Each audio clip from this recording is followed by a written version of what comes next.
बच्चों, आज हम लेकर आ गए हैं एक्सरसाइज 11.1 का क्वेश्चन नंबर 6। चैप्टर का नाम है सरफेस एरिया एंड वॉल्यूम और ये चैप्टर निकला है बच्चों मैथमेटिक्स क्लास 9 की बुक से। तो क्वेश्चन नंबर 1 to 5 हम ऑलरेडी अपलोडेड कर चुके हैं, आप उसको आराम से देख सकते हैं। सिर्फ यूट्यूब पे सर्च करना पड़ेगा GSM sir question number 1, question number 2 से लेकर 5 तक surface area and volume class 9। तो आपको इजीली ये क्वेश्चंस मिल जाएंगे 1 से लेकर 5 तक। क्वेश्चन नंबर 6 को शुरू कर देते हैं। मेरा नाम है गौरीशंकर माहेश्वरी और आप देख रहे हैं आपका अपना चैनल जीएसएम सर। 6 पे पूछा है बच्चों, the slant height and base diameter of a conical tomb are 25 metre and 14 metre respectively. Find the cost of whitewashing its curved surface area at the rate of ₹210 per 100 metre square. बच्चों ऐसे questions को हम थोड़ा समझ लेते हैं। क्या कहा गया है कि बोला है कि स्लैंट हाइट और बेस डायमीटर कॉनिकल टॉम्ब, मतलब आप कई बार जब घूमने जाते हैं तो कुछ ऐसी जगहों पे आपको कुछ ऐसे टोपी जैसा, कटोरा जैसा कुछ रखा हुआ मिलता है। नॉर्मली आप जब कोई धार्मिक स्थान घूमने तो रिलीजियस प्लेस पे जाते हैं तो ऐसे टॉम्ब जैसा आपको कुछ मिलता है, गोल शेप में, इस शेप में मिलता है। इसको हम बोलते हैं बच्चों टॉम्ब। अब क्या होता है, अब इस पे व्हाइट वॉशिंग करनी है, मतलब इस पे सफेदा करना है, व्हाइट कलर करना है। तो बच्चों हमें पता है कि ये वाला हिस्सा तो जमीन से चिपका हुआ है, तो इस वाले हिस्से को तो हम यूज ही नहीं कर सकते हैं, क्योंकि कलर होगा कैसे? कलर होने वाला है इसके इस पार्ट पे, आउटर वाले पार्ट पे। इसीलिए यहाँ पर CSA कर्व सरफेस एरिया का जिक्र किया गया है, TSA हो ही नहीं सकता है। तो यहाँ पर आपको सिर्फ व्हाइट कलर करना है और बता देना है कि इसका खर्चा जो दिया गया है उसमें हिसाब से कितना खर्चा आएगा। तो चलिए बच्चों, क्वेश्चन को हम समझ चुके हैं, इसको शुरू करते हैं। खाली चार्ट बताना है, जो चार्ट है वो बता दीजिए, ये लोग शांत हो जाएंगे, हमें नंबर दे देंगे।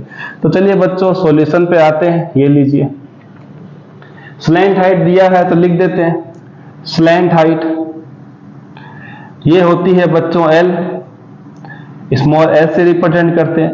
कितना दिया है बच्चों? 25। पहला नंबर है 25 मीटर।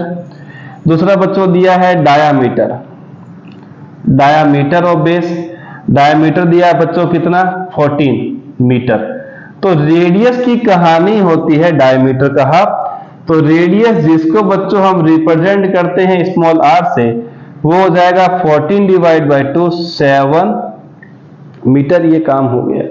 निकालना है कर्व सरफेस एरिया, तो CSA बोलते हैं, शॉर्ट में लिख देते हैं CSA of tomb, conical tomb लिख देते हैं। ये लीजिए कॉनिकल टॉम्ब। क्या होता है बच्चों? पाई RL। अब तक तो हमें फॉर्मूले सारे याद हो चुके हैं अच्छी तरीके से, रटने की कोई जरूरत नहीं। पाई की वैल्यू क्वेश्चन में कहीं भी गिवन नहीं है, तो 22/7 लेके चलते हैं। तो 22/7 मल्टीप्लाई R की वैल्यू है बच्चों 7, मल्टीप्लाई L की वैल्यू है 25।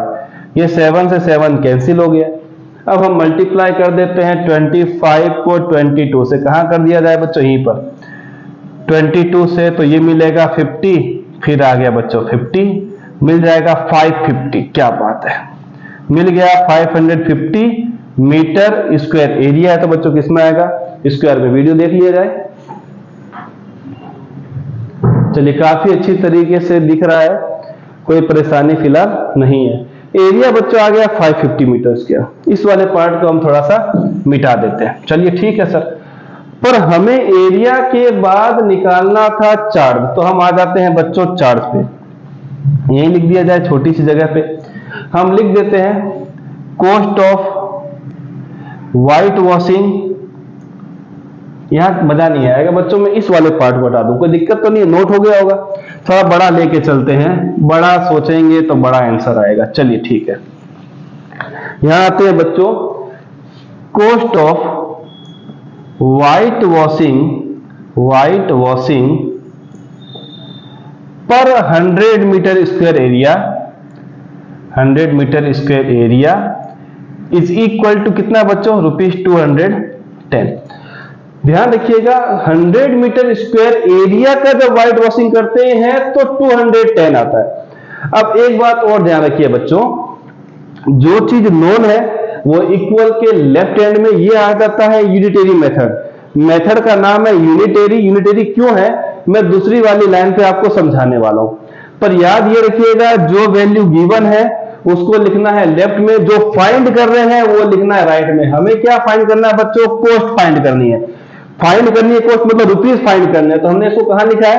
राइट हैंड साइड में, मतलब इक्वल के दूसरी तरफ, इक्वल के सेम साइड जिस तरफ हम लिखना शुरू कर रहे हैं उस तरफ वो वैल्यू आएगी जो गिवन है। यूनिटरी मेथड क्यों बोलते हैं उसके पीछे की वजह है दूसरी लाइन।